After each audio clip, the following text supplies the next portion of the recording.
Hello everyone, welcome to the 14th video lecture of class 9 science. We are dealing with our second lesson, that is motion. In this video lecture we will be studying about motion of freely falling body. So in the previous classes, that is last two lectures, we have studied about equations of motion and its application, where exactly we use these equations of motion. Some of the examples we saw, and there were two questions as homework which I gave to you. I hope all of you have done it, and you could understand it. So in this class we will be learning about one more situation where exactly we use the equations of motion in a bit modified manner. Okay, so to start with, we will start with the thing which we exactly know, that is v is equal to u plus at, s is equal to ut plus half at square, v square is equal to u square plus 2as, where u is the initial velocity, v is the final velocity, t is the time, a is the acceleration, and s is the displacement. And by now I hope you all are thorough with these three equations. Wherever you are, if anybody asks you the three equations of motion, you'll be like, yeah, we know it. It is v is equal to u plus at, s is equal to ut plus half at square, v square is equal to u square plus 2as. You should be spontaneously giving the answers to this. Okay, I mean, tell all three equations of motion, because it is a very small equation, not like your a square plus b square, a plus b whole cube will be what, or something like, I mean, compared to all those things, it is bit easier, what I am trying to say. Okay, so before going exactly into the topic, we will do a small activity which is given in your textbook. If you're not able to do the activity is also fine, because in our day-to-day life we have observed this, we have done it, and with our common sense also we can answer to these kinds of questions which are which will be coming in this activity.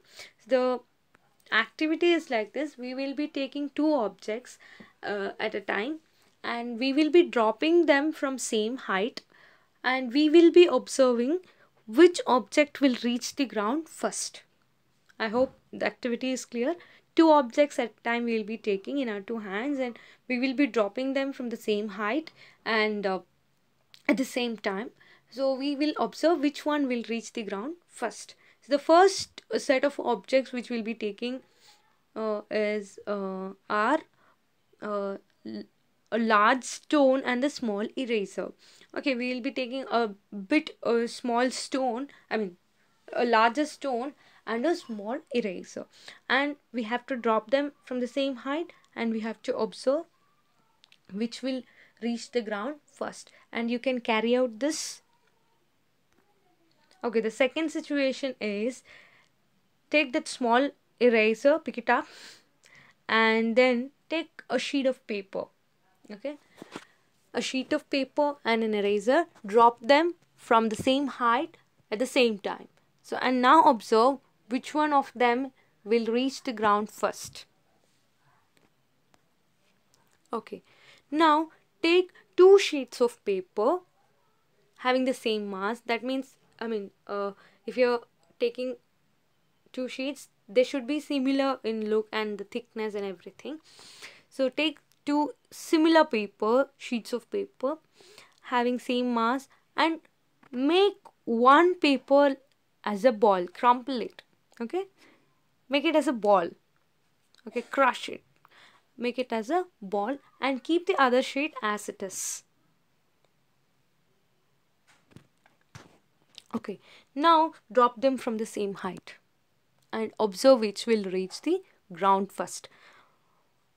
Okay, carry out this experiment or an activity, and next move to the video. Okay, so in the first case, that is stone and the eraser case, it was quite clear that both of them will reach the ground at the same time. Yes or no? I hope you observe the same thing. None of you observed something different, that stone reached first or the rubber reached first. I don't think so that would have happened. Okay. In the second case, eraser reached the ground first. Yes or no? Yes, it will be eraser which will be reaching the ground first. In the third case, the crumpled paper will be reaching the ground first. Okay. So, and these are the three observations we made from the activity we carried out. So, why it is so? Why exactly it is happening? Why not? See, in the third case, both of them are papers. The same paper with the same mass, same feature, everything is same. Then why it is happening? Only because it is made like ball, the other one is an open sheet. That's why. Why it is so? Okay. So the why is answered by one simple thing, that is acceleration due to gravity. So all the objects which are falling freely, that means whenever you're dropping, it will be falling freely, right? Nobody is there in between. When they are dropped freely, when you left them freely in the environment or in the surrounding, what happens? They fall towards the earth's surface. Yes or no? It will fall towards the earth. Why? We all know that it is because of a simple fact that all the objects are attracted towards the earth. Whatever the object it is attracted towards the earth. Whether it is a heavier mass, lighter mass, whatever it is attracted towards the earth. And when it is attracted towards the earth, they experience an acceleration. All those objects which are falling towards the earth will experience an acceleration, and that acceleration will be a constant. All the objects will experience same amount, or will be experiencing same amount of acceleration. Okay, when all these objects are dropped in app, when they're, if we are saying that all of them will be actually experiencing same amount of acceleration, then why in the first place, okay, both reach at the same time because they had same amount of acceleration, fine, it's clear. Then in the case of eraser and the paper, eraser reached first, right? So why there is a difference? In the third case, the crumpled paper reached first. Why? Because we are, I clearly said, when it is freely falling, that means it is free, it is not surrounded by anything, it is free from everything, there is nothing in between the ground and the object. In that case, it will be experiencing uniform acceleration or the constant acceleration. But we know that we are surrounded by something called air. Yes or no? And this air will offer some resistance to our motion. Okay? This air will stop any, it will try to oppose the motion of an object which is falling freely. Okay, so if there would have been no air, then this paper and eraser, crumpled paper and the open paper, all of them would have reached the earth at the same time if they were dropped from the same height. If you are varying the height, then there will be a issue. If the height is same and if you are dropping them from the same height, all the four things above which are mentioned above will reach the earth at the same time. So when all these objects are dropped in the absence of air medium, the absence of air, that is, in the absence of air, that medium is called as vacuum, all would have reached the ground at the same time. So air is offering air resistance, and this air resistance will depend upon one more thing, that is the area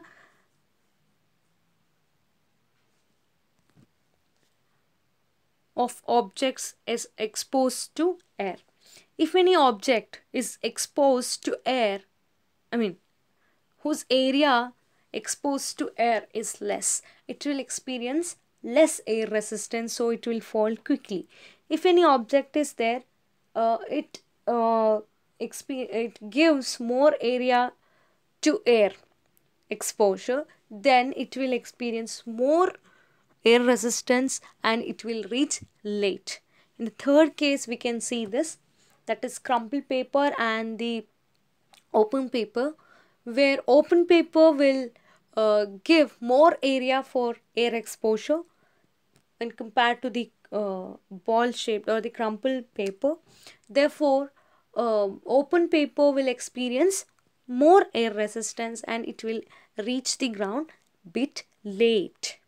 Okay, so we can see one by one. Air resistance is negligible, negligibly small when compared to the gravitational pull acting on the stone and rubber.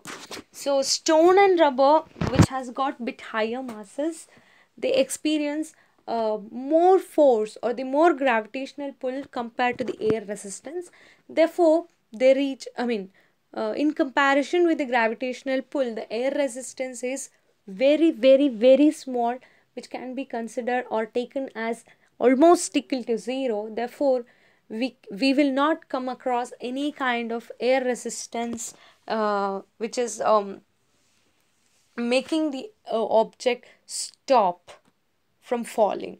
Therefore, they reach the ground at the same time. The second case, that is paper and eraser. Paper, we know that has got very less mass, which is very lighter. So what happens is it experience its gravitational pull. The gravitational pull experienced by the paper in comparison with the air resistance it is experiencing will be not negligible as in the case of eraser. So it will experience a higher amount of air resistance. Therefore, what happens, it will reach the ground bit late. If there would have been no air, both this paper and the eraser would have reached the ground at the same time. So the third case, as I already explained, crumpled paper will gives a lesser area for the air exposure when compared to the open paper. So open paper experiences more air resistance. So it reaches the ground late. Okay, so those were the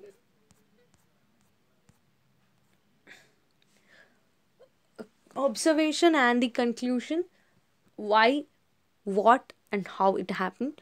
So now from that we came to know one thing, that there is something called a uniform acceleration, right? Something called uniform acceleration. Object experiences acceleration during the free fall. When it is free to fall, it will experience an acceleration, and this acceleration experienced by any object is independent of mass. Okay, that's what we say. Whatever the object it is, whether it is heavier, lighter, whatever the shape it is, okay, whether it is in a cubical shape, triangular shape, pyramid shape, or whatever it is, all of them will experience same amount of acceleration, and this means that all objects, hollow or solid, big or small, shall fall at the same rate. They will fall at the same rate. Okay, this constant or that constant acceleration is called as acceleration due to gravity, and it will be represented by the letter, small letter g, and the value of g is 9.8 meter per second square, or for our calculation, so the easier calculation, we can take it as 10 meter per second square. Sometimes it will be given in the question g value, or sometimes it will not be given in your question. So if it is not given, you can take g as 10 meter per second. If it is given, you have to use what as it is. You cannot, if it is given as 9.8 in your question, you cannot use it as 10. If they have given you as 10, you can take it as 10, or if they haven't given you any data, then you can take it easily as g is equal to 10 meter per second square. Okay.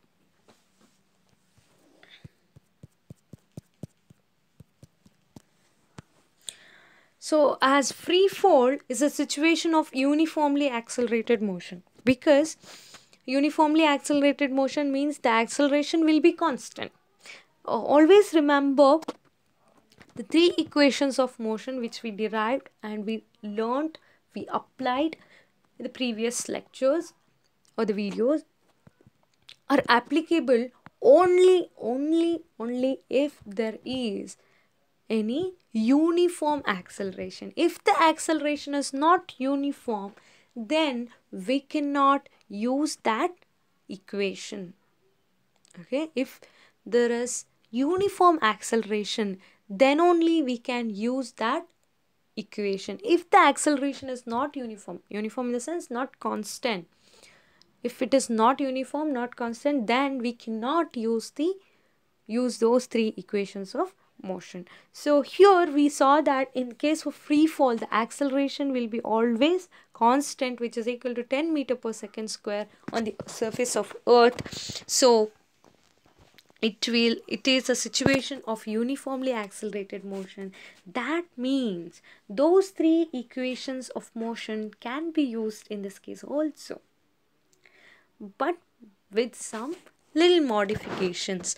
Okay, now let us see what are those modifications which we will be carrying out to use those three equations of motion in the case of free fall.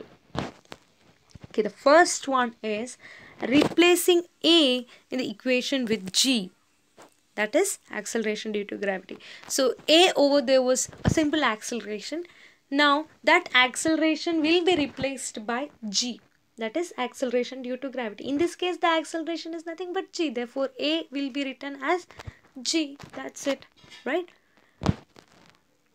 G is always in downward direction. We know that the gravitational pull or the acceleration due to gravity will be always downwards. Why? Because of the simple fact, we know all the object which is left freely in the environment will tend to fall down, which will tend to fall towards the earth.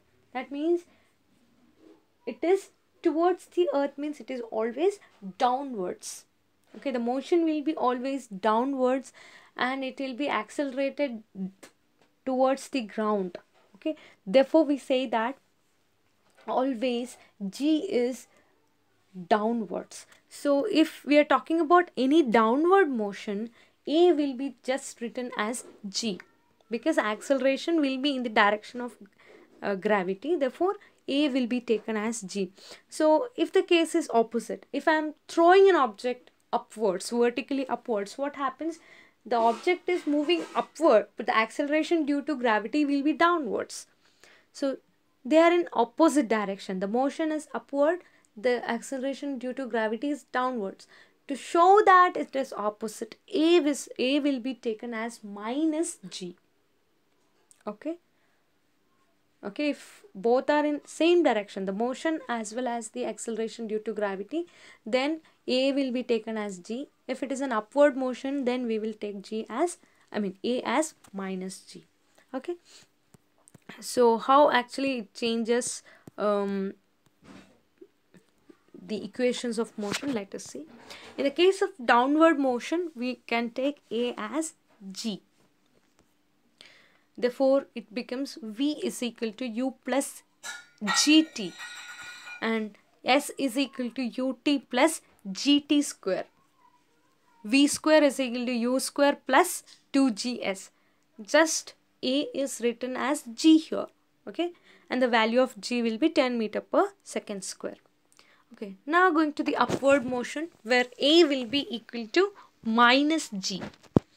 So the equation becomes V is equal to U minus GT, S is equal to UT minus half GT square, V square is equal to U square minus 2GS. Okay, so here S will be height, because we are talking about upward and downward motion. So when we are talking about upward and downward motion, we will not say that upward distance or upward displacement. We will be we can use it, nothing wrong in it, but usually we talk about the height. The object is dropped from certain height. We will not say that object is dropped from a distance. It is quite common that we use the word height in this case. Whenever it is vertical distance and displacements, it will be height which will be using. So in some of the places, instead of yes, they will be writing it as h. You don't get confused. So both of them are nothing but the displacement in the vertical direction. Okay. For a freely falling object, okay, now we saw downward motion and a upward motion. There is one more case. So how actually the equations of motion will change in the case of upward and downward motion we have seen. So now one more thing we need to remember: whenever it is a downward motion, freely falling body which is initially at rest, right, before dropping it was at rest. Once you make it free, it will start to move. Yes or no? Initially it will be at rest. Okay, that initially you will be holding it or somebody will be holding it. Okay, before dropping, before falling, it was at rest. So you will be 0 for any kind of downward motion. Just remember this. U will be 0 for downward motion. So V is equal to U plus GT now becomes V is equal to just GT. And S is equal to UT plus half AT square becomes S is equal to half GT square. And V square is equal to U square plus 2GS becomes V square is equal to 2GS, because the value of U is 0. So this is one more thing you need to remember. So whenever a question is given regarding the downward motion, first thing you have to write or think is A is G, right? A is G and A is equal to plus G and U is equal to 0. These two things should strike to your head. Here itself you will get two data, right? A is equal to G, nothing but A is equal G is equal to 10 meter per second square and U is equal to 0. Two data is given. One more will be in the question. So whenever you are given with 3 data, you can calculate other 2 very easily, because we have seen in the last videos how to solve those problems. Okay, moving on. A special thing in the case of upward motion. Okay, so whenever we throw any object upwards, vertically upwards, what happens? It will reach certain height, and after reaching that height, it will fall back, right? So whenever it reaches certain height, before coming back, before falling back, that height is called as maximum height which an object is reaching. That is the maximum height the object is reaching. At that maximum height, what happens? The upward motion becomes downwards, right? Motion becomes downwards. That means at that point there is a small change happening in the velocities, because of which its upward motion is becoming downwards. What exactly happens is, at that point the velocity becomes 0. Initially we will be throwing up with certain velocity, right? If I am throwing with certain velocity, after reaching at some point that velocity becomes 0. Okay, becomes 0. Because it becomes 0, it tries to fall back. When it is falling back again, it will gain the velocity. So what we can concur or infer from this is, the maximum height is a point where the velocity becomes 0, and that velocity is it an initial velocity, the final velocity? For an upward motion, it is reaching that point. Reaching means it is finally reaching. Reach. Starting is initial, reaching is final. Therefore, maximum height, when it reaches, that velocity is 0, and that velocity is the final velocity. So in the case of upward motion, the final velocity will be 0. In the case of downward motion, the initial velocity will be 0. Here in this case, the equations of motion will be, we have seen V is equal to U minus dt, because upward it is minus G.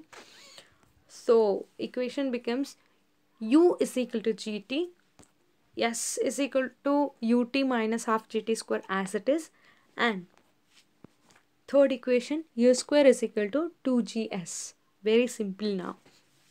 right?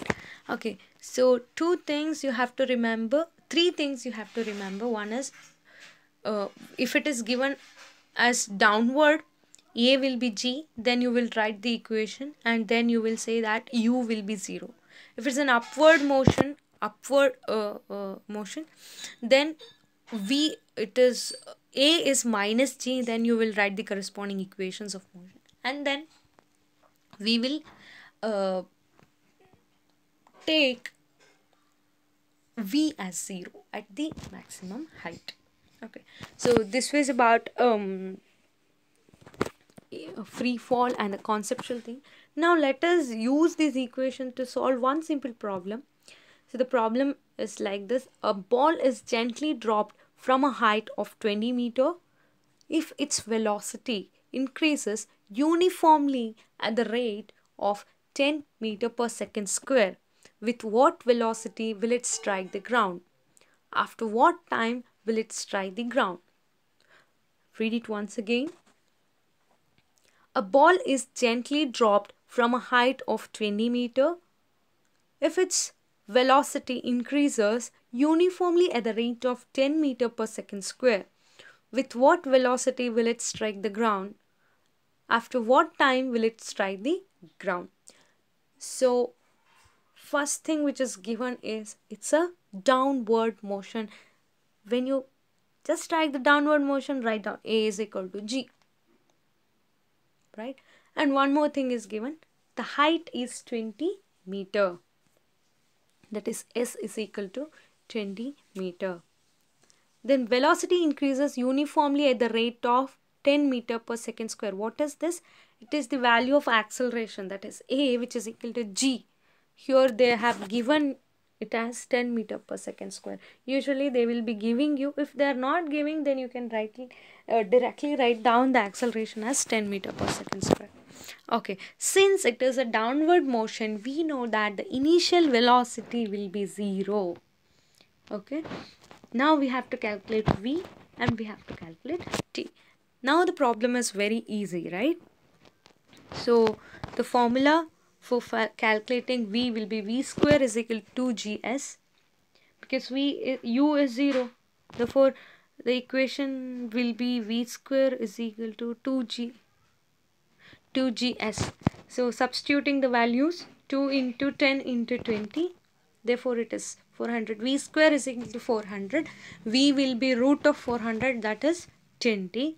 So V is 20 meter per second. And to find out T, we have one simple equation, V is equal to GT, because U is 0. Therefore T is equal to V by G. It becomes 20 by 10. Therefore it is 2 seconds. So the final velocity is 20 meter per second and the time taken is 2 seconds. So first and foremost you have to note whether it is an upward motion or a downward motion. If it is an upward motion, it's very well know that a is minus g and v is 0. If it's a downward motion, a is equal to plus g and u is equal to 0. So two things you will be already known, and one more thing will be obviously given in the question.